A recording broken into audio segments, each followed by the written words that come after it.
امام صاحب سے کوئی چیز سرزد نہیں ہونا، یعنی نماز توڑنے والی چیزوں میں سے کوئی چیز امام صاحب کو لاحق نہیں ہونا. امام صاحب نماز پڑھا رہے، اگر ہوا خارج ہو گئی تب اس صورت میں امام صاحب کا وضو ٹوٹ گیا، مصلیوں کی نماز کا کنیکشن ختم ہو جاتا. بات سمجھ رہے ہیں؟ اب امام صاحب کیا ہے معلوم ہے، مفسدات نماز میں سے کوئی چیز کر دیے، ایک دو پیشاب کے خطرے دی گئے ان کے، فوراً چل جانا ادھر سامنے جو ہے کیا ان کے پیچھے جو بندہ ہے اس کو آگے کر دینا، ان لوگ پیچھے چلے جانا. اس طریقے سے اس کے طریقے پھر وہ ایک الگ بحث ہے. مختصر یہ کہ امام صاحب کو اگر مفسدات نماز میں سے کوئی چیز لاحق ہو گئی تو کیا ہو جاتا، مصلی کا کنیکشن امام صاحب سے ختم ہو جانا. ٹھیک ہے نا؟ ایسے ہی کیا ہے معلوم ہے، اگر امام سواری پہ ہے اور مصلی نیچے پڑ رہا نماز، نیوتی نماز اقتداء درست نہیں رہے، امام صاحب نیچے ہیں مصلی سواری پر ہے وہ بھی نہیں ہوتی. اسی طریقے سے امام صاحب اونچی جگہ پہ ٹھہرے ہوئے ہیں، مصلی نیچے کی جگہ پہ ٹھہرا ہوا ہے، تو اسی صورت میں بھی اس کی نماز نہیں ہوتی. امام صاحب الگ کمرے میں ہیں، جیسے اذان کا کمرہ ہے وہاں پہ اندر گھستے امام صاحب، مصلی پیچھے کمرے کے باہر، نماز نہیں ہوتی، اقتداء درست نہیں ہے. اسی طریقے سے امام صاحب کے انتخابات کا انتخاب تو حکومتانے میں سمجھی، وہ انتخاب کے معنی منتخب ہونا، امام صاحب کے ارکان میں منتخب ہونے کی مقتدی کو ابتدا ہوتے رہنا. بات سمجھ رہے؟ دیکھو امام صاحب کی آواز پہنچنا مصلی تک تب اقتداء درست ہے، آواز ہی چیزیں پہنچے گی، معلوم نہیں ہو رہا امام صاحب رکوع میں کہ سجدے میں خوفے میں، اب انہیں کیا بول کے اقتداء کرے گا. امام صاحب رکوع میں جب انہیں سجدے میں چل جاتا نہیں تو امام صاحب سجدے میں پہلے رکوع میں جاتا، اس لیے اقتداء درست نہیں رہتی. سمجھ آپ؟ یہ بھی ایک مسئلہ ہے. اسی طرح ساتویں بات یہ ہے کہ مقتدی کو یہ معلوم ہونا کہ امام مقیم ہے یا مسافر ہے. تو امام صاحب نماز پڑھا رہے اور یہاں کے چھٹی سفر کر کے ایسو مسافر ہے، یہ بات کا علم ہونا مختلف تو انہیں نیت کر سکتا. اگر یہ مسافر ہے تو 2 رکعت پہ سلام پھیر دو، باقی کے 2 رکعت اس کو خود سے پڑھ لینے کا رہتا. اگر امام صاحب مقیم ہے، یہاں کے چہرے والے دونوں 4 رکعت پڑھا تو انہیں مسافر ہے تو 2 رکعت پیچھے، انہیں 4 کے 4 رکعت امام صاحب کی اقتداء میں پڑے گا. لیکن امام اگر مسافر ہے تو انہیں کیا کرتا ہوں 2 رکعت پہ سلام پھیر دیتا، مقتدی کو پیچھے کھڑے ہو کے 2 رکعت ادا کرنے کا. اب یہ معلوم ہی چاہیے مقتدی تو صورت میں بھی اقتداء درست نہیں رہتی. اب انہیں سلام پھیر دیے امام صاحب کو، یہ 2 رکعت پہ کہیں کو سلام پھیر کنفیوز ہو جا رہا ہے، لوگنے دینا پیچھے سے، تو اس کی اقتداء درست نہیں رہتی. بات سمجھ میں آ گئی؟ اسی طرح مقتدی کو تمام ارکان میں خیرت کے سوا امام کا شریک حال رہنا یہ ضروری ہے، یعنی پورے ارکان میں جوائنٹ رہنا. امام صاحب کے ساتھ جب سے نماز کے طرف انٹر ہو گیا، داخل ہو گیا، تب سے امام صاحب کی اقتداء میں رہنا، کب تک سلام پھیرنے تک، تو اقتداء درست ہے. نہیں 1 رکعت پڑھ لی پھر اٹھا کے چل جا رہا تو ایسا نہیں. البتہ 2 رکعت پہ امام صاحب سلام پھیر دیے، اب اٹھ کے گیا طہارت کے واسطے تو کوئی مسئلہ نہیں، یا بات کا بھی نماز میں نکل کے جانے کی بات. اسی طرح مقتدی کا شرائط و ارکان نماز کی بجا والی میں امام سے کم یا امام کے برابر ہونا.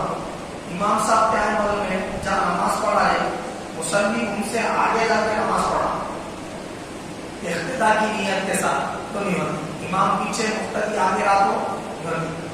جہاں امام صاحب مصلی بچھا کے ہے، اوپر کے حصے میں بھی جو نماز پڑھے آتے حضرات ہیں ان کی صفیں امام کے مصلی سے پیچھے رہنا. اگر امام صاحب کے برابر ایک ہی لیول میں آگے تب بھی نماز درست نہیں ہوتی، اور اگر امام صاحب سے آگے بڑھ گئے تب بھی اقتداء درست نہیں رہتی. ٹھیک ہے؟ اسی طریقے سے اگر امام کیا ہے معلوم ہے، اس سے اگر سجدہ سہو والی مسٹیک ہوئی، مقتدی کو بھی سجدہ سہو کرنا پڑتا، اگرچہ کہ اس کو غلطی نہیں ہوئی، لیکن مقتدی کو اگر امام صاحب کے پیچھے غلطی گئی سجدہ سہو والی تو اس کو سجدہ سہو معاف ہے. امام کی نماز صحیح ہونے کی بنیاد پہ اس کو سجدہ سہو کی ضرورت ہے. ٹھیک ہے, یہ شرائط ہے جن کی بنیاد پہ اقتداء درست ہے. اگر ان میں سے کوئی چیز کم رہی تو صورت میں مقتدی کی اقتداء درست نہیں رہتی. اللہ تعالیٰ مجھے بھی آپ سب کو بھی ہم کو ہم قبول کرنے, اس پر عمل کرنے کی توفیق عطا فرمائے. ہم سب کا خاتمہ بھی خیر فرمائے. السلام علیکم ورحمۃ اللہ وبرکاتہ. ہم تمام حضرات شرعی مسائل کے بارے میں گفتگو سماعت کر رہے تھے. سوال یہ کیا گیا کہ مقتدی کی امام کے پیچھے اقتداء کی صحیح شرطیں کیا ہیں, یعنی کن شرائط پر اقتداء مصلی کی درست ہوگی. تو یہ سوال ہے, اس کا جواب یہ ہے, پہلا تو یہ کہ مقتدی کو نماز کی نیت کے ساتھ اقتداء کی بھی نیت کرنا لازم ہے.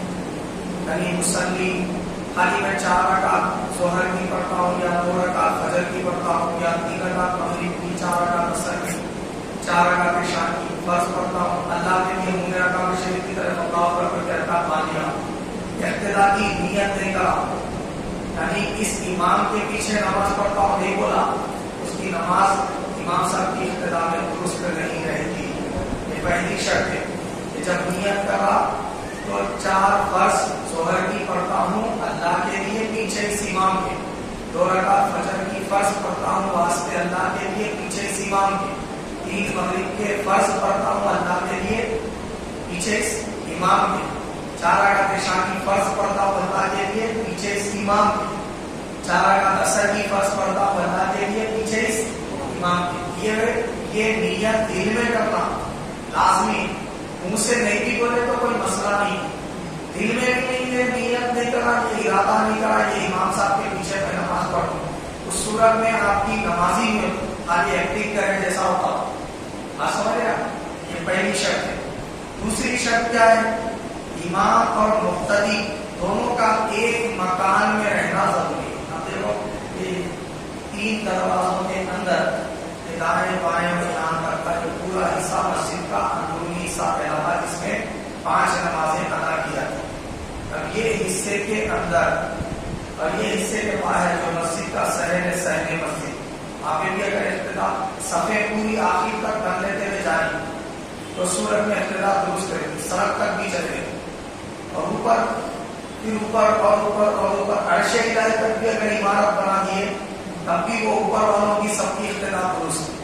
اور یہ فلور نیچے بھی بناتے چلے گئے تحت سارا تک بھی, جتنے نیچے کے فلورس میں نماز پڑھنے کے سب کی اقتداء درست ہے.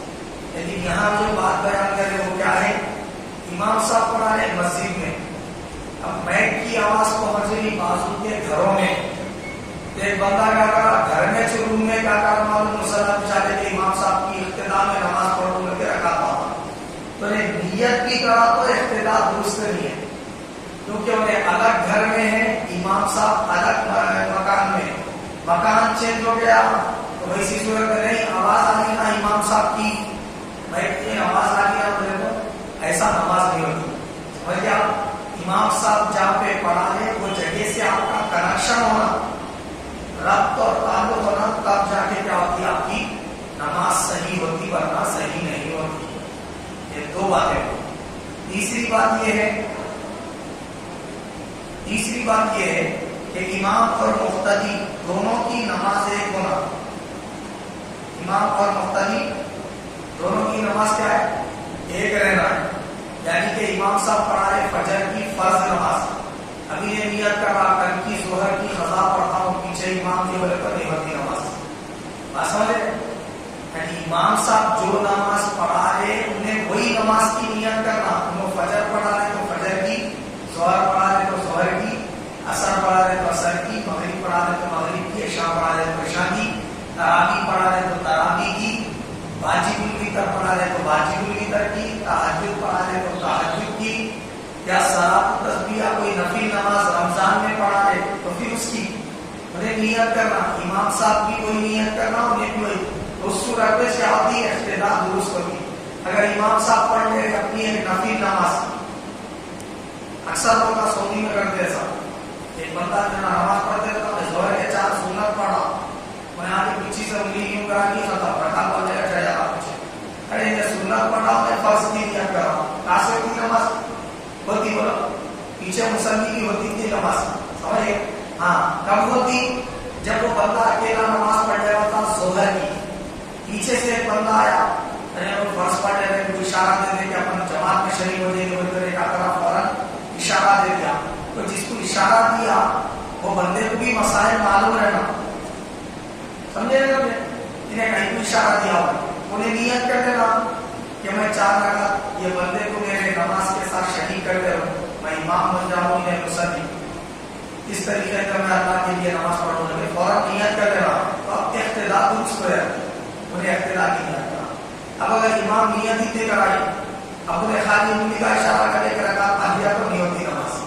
بات سمجھے نماز بھی ایک ہونا پھر امام صاحب اس کو مصلی تسلیم کرنا انہیں بھی امام صاحب کو امام ماننا اب جا کے اقتدا درست ہوتی ورنہ نہیں ہوتی. 3 باتیں ہوتی. چوتھی بات یہ کہ امام اور مصلی کے درمیان میں اگر 2 صف سے زائد فاصلہ آ گیا 2 صف مکمل خالی آ گئے بیچ میں. اب امام صاحب ادھر ہے پہلی صف میں ضرور اب پہلی صف کے بعد 2 صف چھوٹے ہوئے تیسری صف میں کوئی بندہ رکعت پڑھا پیچھے اس امام کے بلے اس کی اقتدا درست ہے وہ دیکھتے اس کی نماز جماعت کے ساتھ. اب یہاں کیا ہو رہا معلوم تراویح کی نماز پڑھے امام صاحب پڑھا رہے تو انہیں وہاں کولر کے پاس وہ گولی میں چپک کے نماز پڑھا اس کے اگلے صفوں کے بیچ میں 5 صف کا فاصلہ آ جا یا 2 صف کا فاصلہ آ گیا تو اس کی اقتدا درست نہیں ہوگی. اب 5 صف کا فاصلہ تھا تو کہاں سے ہوتی نماز انہیں خالی پڑھنا بڑھائے نا. ایسی لوگوں کے لیے حدیث پاک میں سرکار فرمائے میری امت کے بہت سے ایسے لوگ ہیں وہ تراویح پڑھے قیام اللیل کرنے والے سرکار راتوں میں جاگ کے نمازاں پڑھے مگر کیا ہے معلوم ان کے نمازاں پڑھنا راتوں میں جاگنا سوائے رات کی نیند قربان کرنے کے اور تکلیف اٹھانے کے کچھ بھی نہیں ہے. بولے کوئی سوال ہی نہیں گر رہا کیوں نہیں گر رہا یہ ہے رسالہ مسئلے مسائل نہیں معلوم پھر سیکھنا بھی نہیں چاہتے اور وہ پڑھے 4 صف کا فاصلہ رکھ لیں گے تو ویسی صورت میں کیا معلوم اس کی نماز ہی ہوگی. آپ نے سمجھ رہا ہوئی تراویح اللہ معاف کر جانا ہے ایسا بڑے معاف کر ڈالا جان کچھ کے مسٹیک کریں گے نہیں بولے اللہ معاف کر جانا ہے جس کا بھی گندہ کاٹ دیں گے بولے اللہ معاف کر جانا ایسا بڑے رہتا نہیں رہتا ہے. بات سمجھ رہے ہیں. تو صحیح یہ ہے کہ بندہ امام صاحب سے جو کنیکشن رکھنے والی صف ہے وہ سب سے جڑتے چلے جانا. پہلی صف پھر اس کے بعد دوسری صف پھر تیسری صف چوتھی صف سیدھے ویسے رہنا. ایسا گیٹ تک بھی چلے گئے صحن مسجد میں بھی پڑھے تو ہو جاتی ہے نماز. راستے تک بھی چلے گئے تو ہو جاتی کیونکہ صفوں کا کنیکشن نہیں لیتے چلے جا رہا لاسٹ تک. اگر 2 صفوں کا فاصلہ سینٹر میں یہاں پہ آ کر تو پیچھے والوں کی نماز نہیں ہوتی. اوکے دیکھتے ہوئے 4 بات ہوئے. 5ویں بات یہ ہے کہ امام صاحب کی نماز کا صحیح ہونا